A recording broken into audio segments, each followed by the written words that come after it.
నా పేరు Lakshmi Prasad sir. Sir నేను ఆన్లైన్ బెట్టింగ్ నమ్మి ఎన్నో డబ్బులు పోగొట్టుకున్నాను సార్. గవర్నమెంట్ డబ్బులు పోగొట్టాను సార్. నేను ఆన్లైన్ బెట్టింగ్ నమ్మి మోసపోయాను సార్. నేను తప్పు చేశానని నాకు ఈ రోజు అర్థమైంది సార్. సార్ నేను తప్పు చేశాను సార్, నన్ను క్షమించండి సార్. కమిషనర్ గారు నన్ను క్షమించండి సార్. సార్ నాకు ఒక నెల అవకాశం ఇస్తే నేను ఆ డబ్బులు ఎలాగైనా సరే మా అమ్మ మా నాన్నలు బతిలాడుకొని నేను తెచ్చి కట్టగలను సార్. నాకు ఒక అవకాశం ఇవ్వండి సార్. ఈ రోజు నేను చేసిన తప్పు వల్ల నా భార్య పిల్లలు మేమంతా రోడ్డు మీద పడి ఉన్నాం సార్. పిల్లలు 2 రోజుల నుంచి ఏం తినలేదు సార్. ఎన్నో ఇబ్బందులు పడుతున్నాం సార్. సార్ నాకు ఒక నెల అవకాశం ఇప్పించండి సార్. నేను తప్పు తెలుసుకున్నాను సార్. ఈసారి మళ్ళా రిపీట్ చేయండి సార్. నాకు ఒక్క అవకాశం ఇవ్వండి సార్. కమిషనర్ గారు సార్, కలెక్టర్ సార్, ఒక్క అవకాశం ఇప్పించండి సార్ నాకు. సార్ నేను ఒక నెల.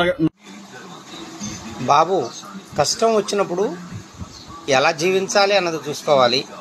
మరణం కాదు, నీతో పాటు నీ భార్య నీ పిల్లల్ని మరణానికి చేరువుగా తీసుకెళ్ళటం కాదు.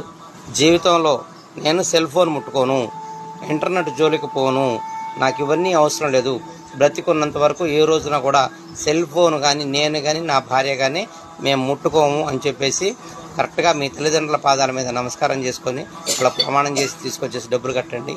పిల్లల్ని అనవసరంగా ఉసురు కొట్టుకోవద్దు.